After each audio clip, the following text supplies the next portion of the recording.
आजकल बहुचर्चित फिल्म छावा आने वाली है। क्या आपको पता है छावा कौन है? आइए जानते हैं इस वीडियो में कि महाराज छावा जिसने मुगलों की नींद हराम कर दी थी, ऐसे शूरवीर योद्धा की कहानी सबको जाननी चाहिए। ये वीडियो अंत तक देखिए, यहाँ पे आपको पूरी जानकारी मिलेगी आखिर छावा कौन थे। आपने अभी तक चैनल को सब्सक्राइब नहीं किया तो सब्सक्राइब कीजिए और वीडियो को लाइक कीजिए।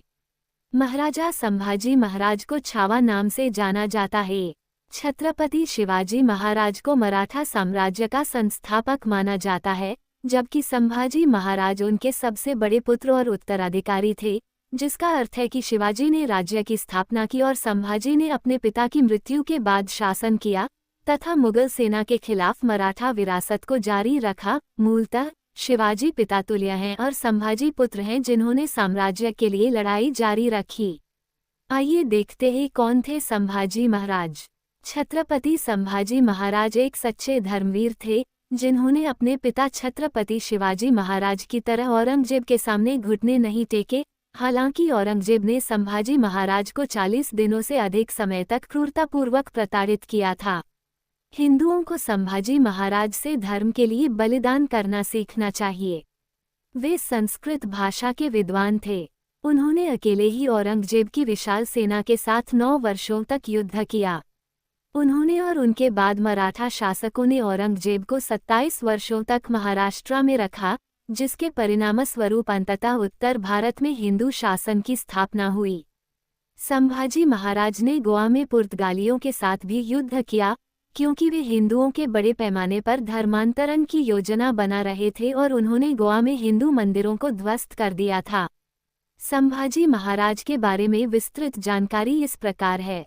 प्रारंभिक जीवन। संभाजी महाराज ने 2 वर्ष की आयु में अपनी मां साईबाई को खो दिया था। उनकी मृत्यु के बाद उनकी नानी जीजाबाई ने उनकी देखभाल की। शुरू में उनकी सौतेली मां सोयराबाई भी उनसे बहुत प्यार करती थीं। संभाजी महाराज सही मायनों में बाघ के बच्चे थे। वे बेहद खूबसूरत थे और उनमें बहुत बहादुरी थी। वे संस्कृत और 8 अन्य भाषाओं के विद्वान थे। 1666 में उनकी शादी येसुबाई से हुई और बाद में उनके एक बेटे का जन्म हुआ, शाहू। 6 जून 1674 को शिवाजी महाराज के राज्याभिषेक के समय उन्हें संप्रभु मराठा साम्राज्य का राजकुमार घोषित किया गया। राज्याभिषेक समारोह में आए कई गणमान्य लोगों ने उनकी कुशाग्र बुद्धि, व्यक्तित्व और सबसे महत्वपूर्ण, उनकी विनम्रता के बारे में लिखा है।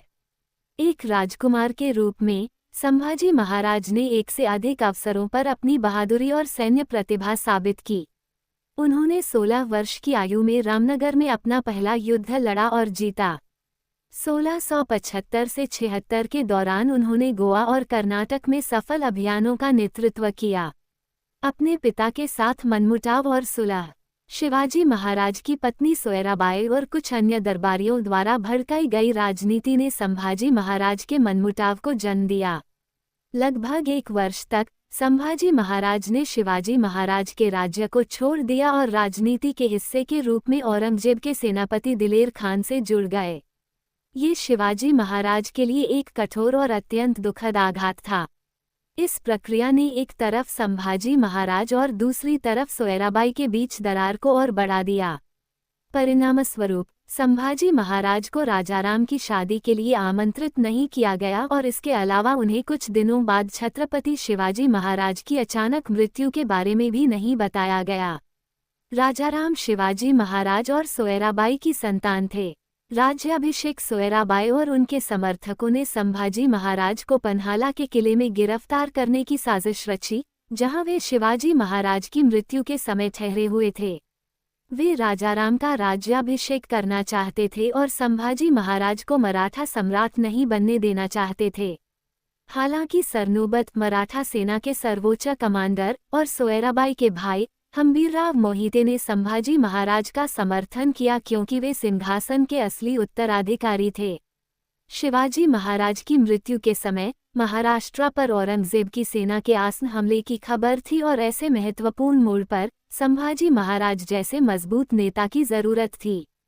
इसलिए हंबीरराव ने अपनी बहन का समर्थन न करके संभाजी महाराज का साथ दिया। अन्नाजी दत्तो सबनीस और अन्य दरबारियों जैसे हिरोजी भोसले, फरजाद, बालाजी आवजी और रूपाजी माने को सोयराबाई का समर्थन करने के लिए गिरफ्तार किया गया और उन्हें युद्ध हाथियों द्वारा कुचलकर मार डाला गया, जिससे उन्हें बहुत क्रूर तरीके से दंडित किया गया।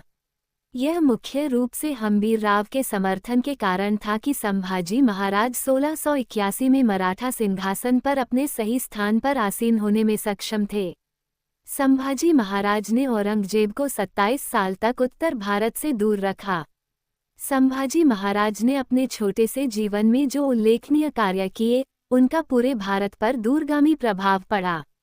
इसके लिए हर हिंदू को उनका आभारी होना चाहिए। उन्होंने औरंगजेब की 8 लाख की मजबूत सेना का बहादुरी से सामना किया और कई मुगल सरदारों को युद्ध के मैदान में हराकर उन्हें पीछे हटने पर मजबूर कर दिया। इस वजह से औरंगजेब महाराष्ट्र में युद्धों में उलझा रहा और इस तरह लंबे समय तक बाकी भारत औरंगजेब के अत्याचार से मुक्त रहा। इसे संभाजी महाराज की सबसे बड़ी उपलब्धि माना जा सकता है।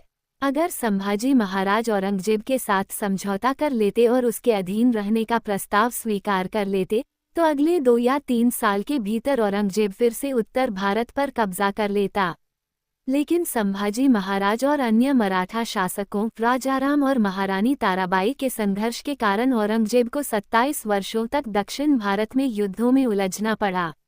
इससे उत्तर भारत के बुंदेलखंड, पंजाब और राजस्थान प्रांतों में नए हिंदू राज्यों की स्थापना में मदद मिली, जिससे वहां के हिंदू समाज को सुरक्षा मिली। मुगलों के साथ युद्ध। इस सरल आरोप की जांच करना उचित होगा कि संभाजी महाराज ने अपने पिता का राज्य औरंगजेब के हाथों खो दिया। आइए देखें कि मराठों के हाथों में क्या बचा था और उनकी क्रूर मृत्यु के समय दुश्मन को कितना नुकसान हुआ। संभाजी महाराज के शासनकाल के दौरान संघर्ष का पूरा ब्यौरा, मुगल सेनाओं की प्रगति, यदि कोई हो, और मराठों द्वारा की गई वीरतापूर्ण रक्षा और उनकी आक्रामक और जवाबी रणनीति हमें शिवाजी के लाभों की रक्षा के लिए संभाजी महाराज और मराठों के प्रयासों का मूल्यांकन करने में मदद करती है। यह इस आरोप का भी खंडन करता है कि संभाजी महाराज ने सब कुछ खो दिया था। मुगलों ने अपना आक्रमण 1681 में दक्षिण महाराष्ट्र के उत्तरी क्षेत्र के नासिक बागलान में शुरू किया था।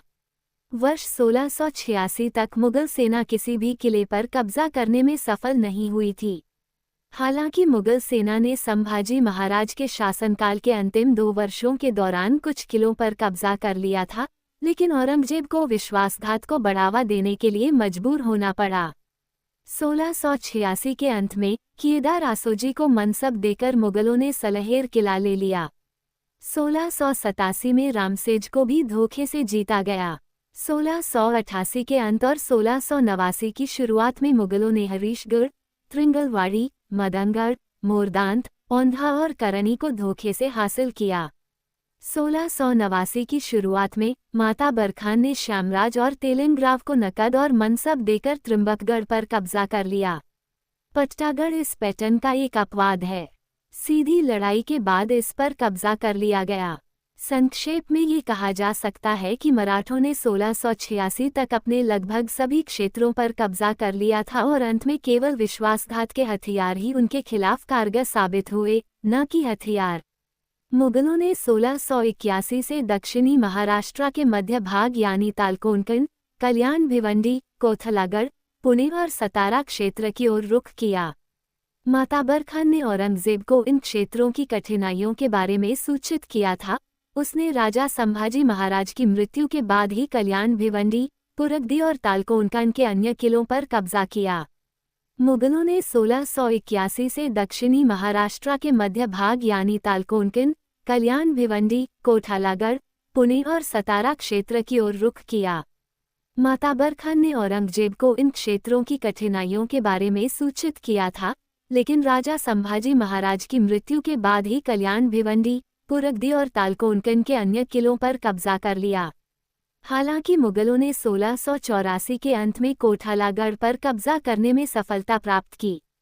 केदार द्वारकोजी को 2500 अशरफियों की रिश्वत देकर 21 अगस्त 1688 को माता बरखान ने किला माहुली पर कब्जा कर लिया।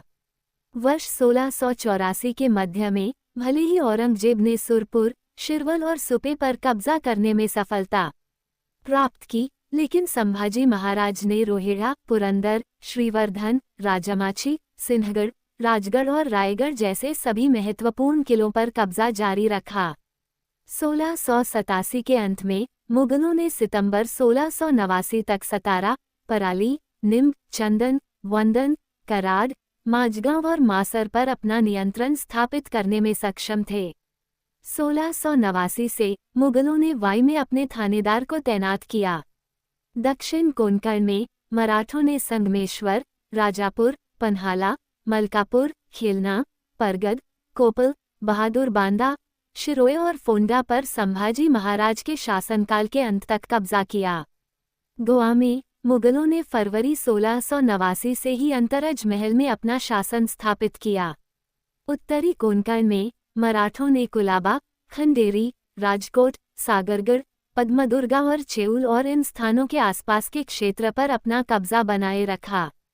कर्नाटक में मराठों ने वर्ष 1687 से 1688 में बेंगलुरु, डोड्डाबलापुर, तुमकुर, चिकनहल्ली को खो दिया, जबकि वे जिंगी, तंजौर और इन स्थानों के आसपास के क्षेत्रों पर अपना कब्जा बनाए रखने में सफल रहे। एक बात तो पक्की है कि औरंगजेब जो पूरी तरह सफल नहीं हुआ था, उसने मराठा साम्राज्य का एक बड़ा हिस्सा संभाजी महाराज की मृत्यु के तुरंत बाद ही जीत लिया। छत्रपति राजाराम और ताराबाई के नेतृत्व में सामूहिक नेतृत्व ने बहुत बहादुरी से लड़ाई लड़ी, ताकि मुगल बादशाह चौथाई सदी के लंबे संघर्ष के बाद भी वह हासिल न कर सके जिसकी उसने कसम खाई थी। वह मराठा राज्य पर कभी भी पूर्ण नियंत्रण हासिल नहीं कर सका। शिवाजी महाराज की मृत्यु के तुरंत बाद दक्षिण का स्वामी बनने के उनके संकल्प और महत्वाकांक्षा को संभाजी महाराज और उनके उत्तराधिकारी राजाराम ने विफल कर दिया। प्रसिद्ध इतिहासकार सर जदुनाथ सरकार और विंसेंट स्मिथ ने बहुत सटीक रूप से कहा है कि यदि नेपोलियन कह सकता था कि यह स्पेनिश अल्सर था जिसने मुझे बर्बाद कर दिया, तो औरंगजेब भी कह सकता था कि डेक्कन युद्धों ने न केवल उसके अपने काम को बर्बाद कर दिया, बल्कि उसके पूर्ववर्तियों के कामों को भी बर्बाद कर दिया। कोई आश्चर्य नहीं कि विंसेंट स्मिथ ने टिप्पणी की कि डेक्कन न केवल उसके औरंगजेब के शरीर की कब्र थी, बल्कि उसके साम्राज्य की भी कब्र थी। ये सही कहा गया है कि औरंगजेब के व्यक्तित्व के साथ साथ मराठों को खत्म करने की उसकी महत्वाकांक्षा भी डेक्कन में ही दफन थी। कोई यह भी जोड़ सकता है कि शिवाजी महाराज द्वारा बनाई गई बहादुर देशभक्तों की पीढ़ी ने 25 साल तक औरंगजेब की सेनाओं के खिलाफ कष्टदायक कठिनाइयों और एक विशाल और अच्छी तरह से सुसज्जित सेना का सामना किया। ये कहा जा सकता है कि दुनिया के इतिहास में एक युवा राजा, उसके छोटे भाई और एक महिला के नेतृत्व में इस तरह के वीरतापूर्ण और प्रेरक प्रतिरोध के बहुत कम, यदि कोई हैं, संघर्ष दर्ज हैं। यही शिवाजी महाराज की प्रतिभा की असली सफलता निहित है। पुर्तगालियों के साथ युद्ध। संभाजी महाराज ने गोवा में पुर्तगालियों के खिलाफ लड़ाई लड़ी, जो इंक्विजिशन जैसे विभिन्न तरीकों से हिंदुओं के जबरन धर्मांतरण में बहुत सक्रिय थे। इन धर्मांतरणों और गोवा में हिंदू मंदिरों के विध्वंस के कारण वे पुर्तगालियों से बहुत नाराज थे। पुर्तगाली संभाजी महाराज द्वारा हमला किए जाने से बहुत भयभीत थे, और यह बात अंग्रेजों को लिखे उनके पत्र में झलकती है, जिसमें उन्होंने लिखा था, आजकल संभाजी महाराज सबसे शक्तिशाली व्यक्ति हैं और हमने इसका अनुभव किया है। हिंदू धर्म में पुनः धर्मांतरण के प्रयास। हम सभी जानते हैं कि शिवाजी महाराज ने नेताजी पालकर को हिंदू धर्म में पुनः धर्मांतरित किया था। हालांकि ये ध्यान रखना महत्वपूर्ण है कि संभाजी महाराज ने अपने प्रांत में उन हिंदुओं के पुनर्धर्मांतरण समारोह के लिए एक अलग विभाग की स्थापना की थी, जो पहले अन्य धर्मों में परिवर्तित हो गए थे। संभाजी महाराज के इतिहास में हरसूल गांव के कुलकर्णी नामक एक ब्राह्मण की कहानी है। कुलकर्णी को मुगलों ने जबरन इस्लाम में परिवर्तित कर दिया था। उन्होंने हिंदू धर्म में वापस आने की कोशिश की, लेकिन उनके गांव के स्थानीय ब्राह्मणों ने उनकी बात पर ध्यान नहीं दिया। अंत में कुलकर्णी संभाजी महाराज से मिले और उन्हें अपनी पीड़ा बताई। संभाजी महाराज ने तुरंत उनके धर्म परिवर्तन समारोह की व्यवस्था की और उन्हें हिंदू बना दिया। संभाजी महाराज की इस नेक पहल ने कई धर्मांतरित हिंदुओं को वापस हिंदू धर्म में लौटने में मदद की। कब्जा और निष्पादन। 1689 की शुरुआत में संभाजी महाराज ने कोंकण के संगमेश्वर में एक रणनीतिक बैठक के लिए अपने कमांडरों को बुलाया। एक सावधानीपूर्वक योजनाबद्ध ऑपरेशन में गनोजी शिर्के, संभाजी महाराज की पत्नी येसुबाई के भाई और औरंगजेब के कमांडर मुकर्रब खान ने संगमेश्वर पर हमला किया जब संभाजी महाराज शहर छोड़ने वाले थे। एक छोटे से घात के बाद 1 फरवरी 1689 को मुगल सैनिकों ने संभाजी महाराज को पकड़ लिया। उन्हें और उनके सलाहकार कवि कलश को बहादुरगढ़ ले जाया गया। औरंगजेब ने उन्हें जोकर के कपड़े पहनाकर परेड करवाकर अपमानित किया। बाद में संभाजी महाराज और कवि कलश को ऊंटों पर उल्टा बांध दिया गया और मुगल सैनिकों ने उन पर पत्थर, कीचड़ और गोबर फेंके। जब उन्हें औरंगजेब के सामने लाया गया तो बाद वाले ने संभाजी महाराज को जीवित रहने की पेशकश की यदि उन्होंने सभी मराठा किलों को आत्मसमर्पण कर दिया, अपने सभी छिपे हुए खजाने को सौंप दिया और उन सभी मुगल अधिकारियों के नाम बताए जिन्होंने उनकी मदद की थी। संभाजी महाराज ने इनकार कर दिया और इसके बजाय महादेव भगवान शिव की स्तुति गाई। औरंगजेब ने उन्हें और कवि कलश को मौत के घाट उतारने का आदेश दिया। संभाजी महाराज और कवि कलश को 1 पखवाड़े से अधिक समय तक क्रूरतापूर्वक प्रताड़ित किया गया। यातना में उनकी आंखें और जीभ निकालना और उनके नाखून निकालना शामिल था। बाद के हिस्से में उनकी त्वचा निकालना शामिल था। 11 मार्च 1689 को संभाजी महाराज को अंततः मार दिया गया। कथित तौर पर उन्हें वाघ नखे, बाघ के पंजे, एक प्रकार का हथियार के साथ आगे और पीछे से फाड़ दिया गया।